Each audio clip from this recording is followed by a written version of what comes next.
ಆತ್ಮೀಯ ಕೇಳುಗರಿಗೆ ನಮಸ್ಕಾರ. ಇವತ್ತು ವಾಸ್ತವಿಕತೆಗೆ ಅತ್ಯಂತ ಹತ್ತಿರವಾದ ಕಥೆಯನ್ನು ಹೇಳ್ತೀನಿ. ಡಾಕ್ಟರ್ ಗುರುರಾಜ್ ಕರ್ಜಿಗೆ ಅವರ ತಂದೆಗೆ 80 ವರ್ಷವಾದಂತಹ ದಿನಗಳಿರಬಹುದು. ಅವರೊಂದು ದಿನ ಅವರ ತಂದೆ ಅಪೇಕ್ಷೆ ಪಟ್ಟಂತೆ.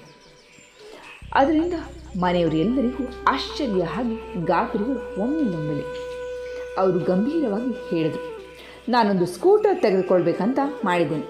ಸ್ಕೂಟರೇ ಯಾಕೆ, ಕಾರ್ ಇದೆಯಲ್ಲ ಅಂತ ಕೇಳಿದ್ರು ಮನೆಯವರೆಲ್ಲರೂ. ನಮಗೆ ಸಾಯಂಕಾಲ ದೇವಸ್ಥಾನಕ್ಕೆ ಹೋಗಿ ಬರೋದಕ್ಕೆ ಮತ್ತು ಯಾರ ಮನೆಗಾದರೂ ಹೋಗಿ ಬರಲಿಕ್ಕೆ ಅನುಕೂಲವಾಗ್ತದೆ. ನಾನು ಸ್ವತಂತ್ರವಾಗಿರ ಬಯಸ್ತೇನೆ. ಕಾರು ಚಾಲಕ ನನಗಾಗಿ ಕಾಯೋದು ಇಷ್ಟವಿಲ್ಲ ಅಂದಂತೆ. ಅವರು ತೀರ್ಮಾನ ಮಾಡಿಯೇ ಬಿಟ್ಟಿದ್ದು. ಆ ವಯಸ್ಸಿಗೆ ಸ್ಕೂಟರ್ ತೆಗೆದುಕೊಳ್ಬೇಕಂದ್ರೆ ಅವರ ಹೆಸರಿನಲ್ಲಿ ವಾಹನ ತೆಗೆದುಕೊಳ್ಳುವುದು ಕಷ್ಟ. ಹಾಗಾಗಿ ಕರ್ಜಿಗೆ ಅವರ ಹೆಸರಿನಲ್ಲಿ ತೆಗೆದುಕೊಂಡಿದ್ದಾಯಿತು.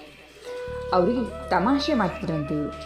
ಅಣ್ಣ, 80 ವರ್ಷಕ್ಕೆ ಸ್ಕೂಟರ್ ಕೊಂಡುಕೊಂಡು ಬಳಸಿದ ಮೊದಲ ಪ್ರಪಂಚದ ವ್ಯಕ್ತಿ ನೀವೇ ಇರಬೇಕು. ದಾಖಲೆ ಆದರೆ ಆಶ್ಚರ್ಯವೇನೂ ಇಲ್ಲ ಅಂತ ಹೇಳ್ತಿದ್ದಂತೆ. ಅದಕ್ಕೆ ಅವರ ತಂದೆ ಗಂಭೀರವಾಗಿ ತೆಗೆದುಕೊಂಡು, ಹೌದೇ, ಕೇಳಿ ನೋಡು, ಹಾಗೆ ದಾಖಲೆ ಆದರೆ ಸಂತೋಷವೇ ಅಂತ ಹೇಳ್ತಿದ್ದಂತೆ.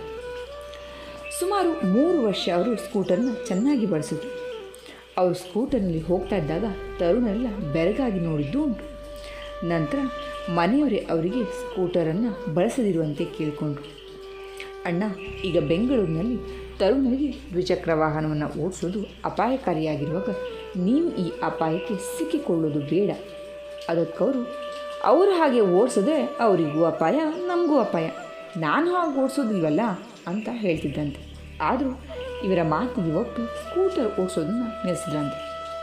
ಒಂದಿನ ಸಂಜೆ ಮಾತಾಡ್ತಾ ಕೂತ್ಕೊಂಡಾಗ, ನಾನು ಯಾವುದಾದ್ರೂ ಕೆಲಸ ಹುಡುಕಿಕೊಳ್ಬೇಕು, ಹೊತ್ತು ಹೋಗೋದೇ ಕಷ್ಟ, ನೀನೇ ಯಾವುದಾದ್ರೂ ಕೆಲಸ ಇದ್ದರೆ ನಾನು ಕೊಡಿಸು, ಚೆನ್ನಾಗಿ ಮಾಡ್ತೇನೆ ಅಂತ ಹೇಳ್ದಂತೆ. ಆಗ ಕರ್ಜಿಯವರು, ಅಣ್ಣ, ಅಷ್ಟು ವರ್ಷ ಕೆಲಸ ಮಾಡಿ ಸಾಕಾಗಿಲ್ವೇ, ಆರಾಮಾಗಿರು ಅಂತ ಹೇಳ್ತಿದ್ದಂತೆ. ಮತ್ತು ನಾನೇ, ಅಣ್ಣ, ನಿನಗೆ ಬೇಜಾರಾದರೆ ಮನೆ ಹತ್ತಿರವಿರುವ ಪಾರ್ಕಿಗೆ ಹೋಗು, ಅಲ್ಲಿ ಸಾಯಂಕಾಲ ಸಾಕಷ್ಟು ಜನ ತಿರುಗಾಡೋದಕ್ಕೆ ಬಂದಿರ್ತಾರೆ, ನಿಮಗೆ ಅವರ ಸ್ನೇಹವಾಗ್ತದೆ, ಅವರೊಂದಿಗೆ ಚೆನ್ನಾಗಿ ಮಾತನಾಡಿದಾಗ ಹೊತ್ತು ಹೋಗ್ತದೆ ಅಂತ ಕರ್ಜಿಗೆಯವರು ಹೇಳ್ತಿದ್ದಂತೆ. ಅವರ ಉತ್ತರ ಮಾತ್ರ ಆಶ್ಚರ್ಯವಾಗಿತ್ತು. ಚಚೆ, ಅಲ್ಲೇನು ಹೋಗೋದು, ಅಲ್ಲಿ ಬರೀ 50-60 ವರ್ಷದ ಮುದುಕರು ಬಂದು ಕಟ್ಟೆಯ ಮೇಲೆ ಕೂತು ಖಾಲಿ ಕೆಲಸಕ್ಕೆ ಬಾರದ ಹರಟೆ ಹೊಡೆತಾ ಕುಳಿತಿರ್ತಾರೆ, ಅವರೊಂದಿಗೆ ಏನು ಕೆಲಸ ನನಗೆ ಅಂತ ಹೇಳಿದಂತೆ. ಮನೆಯವರಿಗೆಲ್ಲ ಆಶ್ಚರ್ಯ ಆಗಿ ಭಾರೀ ನಗು. ಇವರಿಗೆ 84 ವರ್ಷ ವಯಸ್ಸು, 50-60 ವರ್ಷದವ್ರನ್ನ ಮುದುಕರು ಅಂತ ಕರೀತಾ ಇದ್ದಾರೆ. ತಮಗೆ ಅವರಿಗಿಂತ ಹೆಚ್ಚು ವಯಸ್ಸಾಗಿದೆ ಅನ್ನೋ ಕಲ್ಪನೆ ಅವರಿಗಿಲ್ಲ ಅಂತ. ಆತ್ಮೀಯರೇ, ಇದೆಷ್ಟು ಸುಂದರವಾದ ಕತೆ ನೋಡಿ. ಒಂದು ಸ್ವಲ್ಪ ಆಳಕ್ಕೆ ಇಳಿದು ನೋಡಿ. ವಯಸ್ಸು ದೇಹಕ್ಕಾಗ್ತದೆ, ಮನಸ್ಸಿಗಲ್ಲ. ಹೊಸ ಆಲೋಚನೆ, ಯೋಚನೆ, ವಿಚಾರಗಳು, ಚಿಂತನೆಗಳಿದ್ದರೆ ನಾವು ಸದಾಕಾಲ ಯುವಕರಾಗಿ ಇರಬಹುದು.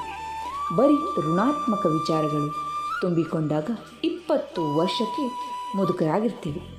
100ರ ವಯಸ್ಸಿನಲ್ಲಿ ಎನ್ ಮೂರ್ತಿರವರು, 90ರಲ್ಲಿ ಮಾಸ್ತಿ, 70ರ ಮೇಲಿದ್ದ DVG, ಕುವೆಂಪು, JRD ಟಾಟಾ, ಹೀಗೆ ಮುಂತಾದವರೆಲ್ಲ ಮುದುಕರಾಗಲೂ ಇಲ್ಲ, ನವ ತರುಣರಾಗಿಯೇ ಬದುಕಿ ಬೆಳಕನ್ನು ತೋರಿದ್ರು. ಕತೆ ಅರ್ಥ ಆಗಿದೆ, ಇಷ್ಟ ಕೂಡ ಆಗಿದೆ ಅಂತ ಭಾವಿಸ್ತೀನಿ. ಕೇಳಿದ್ದಕ್ಕೆ ಧನ್ಯವಾದ.